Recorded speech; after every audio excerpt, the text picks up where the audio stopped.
अस्सलाम वालेकुम दोस्तों, मैं हूं मोहम्मद इल्ताफ और आप देख रहे YouTube channel story knowledge. Hamilton नाकी जनूब अफ्रीका में कार्डियक सर्जन क्रिश्चियन बर्नार्ड के लेबॉरेटरी असिस्टेंट थे। इसे इनकी जराही की महारतों और तिब ताले इल्मों और फिजिशियन को इस तरह की महारतें सिखाने की इस काबिलियत के लिए पहचाना जाता था। हालांकि इसने तिब की बाज़ाब्ता तालीम हासिल नहीं कर पाई थी और उन्होंने जानवरों पर आज़ा की पेवंदकारी की तहकीक में अहम किरदार अदा किया था। कहानी जनूबी अफ्रीका के मशरिकी शहर केप के एक गांव से शुरू होती है।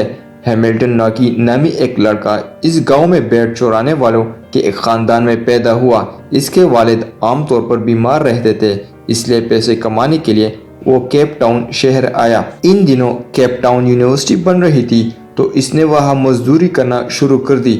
वो जितना भी पैसा कमाता था वो इसे घर पर अपने बीमार वालिद को वापस भेज देता था। साल तक इसने मजदूर के तौर पर काम किया और जब तामीर मुकम्मल हुई तो वो गार्डनर के तौर पर यूनिवर्सिटी में बढ़ती हुए इसे टेनिस कोर्ट के आसपास के इलाके की घास काटने का काम सौंपा गया था।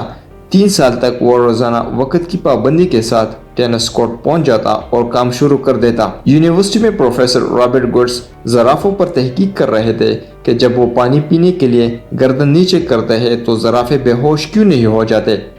इसने ज़राफ़े को बेहोश की दवा दी थी, लेकिन ऑपरेशन के दौरान कुछ देर में ज़राफ़े अपनी गर्दन को हरकत देना शुरू कर देती।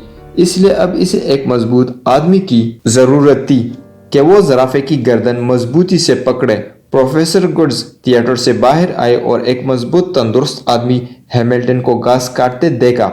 इसने हैमिल्टन को थिएटर में बुलाया और इसे ज़राफ़े की गर्दन पकड़ने को कहा। हैमिल्टन ने खामोशी से तामील की।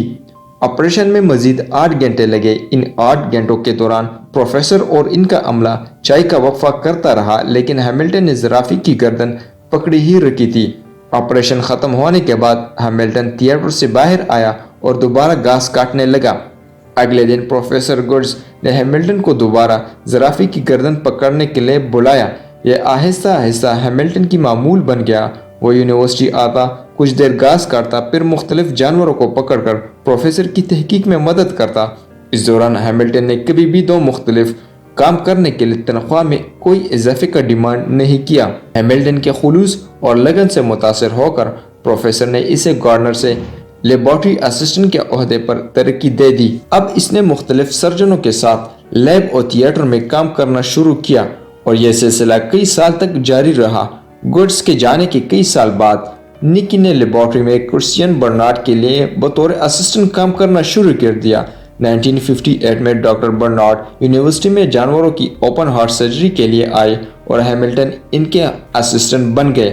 बर्नार्ड ने अमेरिका में ओपन हार्ट सर्जरी की तकनीकों का मुताला किया था और वो इन तकनीकों को जनूबी अफ्रीका ला रहे थे। हैमिल्टन तरीक़ेकार के दौरान डॉक्टर बर्नार्ड के काम को बहुत गौर से देखते थे और ऑपरेशन में डॉक्टर बर्नार्ड की मदद करने के बाद हैमिल्टन को असिस्टेंट से तरक्की देकर एडिशनल सर्जन बना दिया गया। वो ऑपरेशन के बाद स्टिचिंग करने में बेहतरीन पाया गया, तो अब इसका बुनियादी फर्ज सर्जरी के बाद जानवरों की स्टिचिंग करना था। वो स्टिचिंग का ऐसा माहिर बन गया कि एक दिन में 50 से ज्यादा जानवरों को स्टिचिंग कर सकता था। कई सालों से लेबॉरेटरी में तजुर्बा हासिल करने के लिए अब इसे लैब और थिएटर में जूनियर डॉक्टरों के मुख्तलिफ तरीक़ेकार सिखाने का काम सौंपा गया था।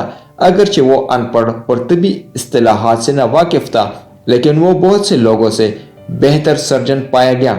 1968 में उन्होंने जानवरों के दिल की पेवंदकारी में एक नई तकनीक तैयार करने में मदद की और 1970 में उन्होंने जानवरों के जिगर की पेवंदकारी में नई तकनीक वज़ा की, जिससे जिगर की पेवंदकारी पहले से ज्यादा आसान हो गई।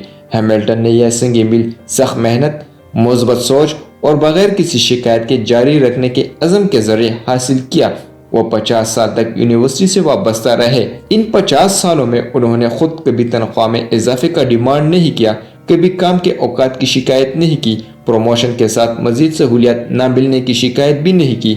वो तभी तारीख के मारूफ अनपढ़ असातिज़ा में से एक थे, एक अनपढ़ सर्जन जिसने अपनी जिंदगी में हजारों सर्जनों को पढ़ाया। यह समझना जरूरी है कि हैमिल्टन की जिंदगी में तब्दीली हर एक अपॉर्चुनिटी को हाँ कहने पर आई जिसने इसके दरवाजे पर दस्तक दी। इनका इंतकाल 2005 में हुआ और इन्हें यूनिवर्सिटी के अंदर दफन किया गया। انہوں نے 2003 میں یونیورسٹی آف کیپ ٹاؤن سے ماسٹر کی اعزازی ڈگری حاصل کی۔ اس کے علاوہ یونیورسٹی آف کیپ ٹاؤن کی طرف سے ان کے نام سے اسکالرشپ بھی جاری کر دیا گیا۔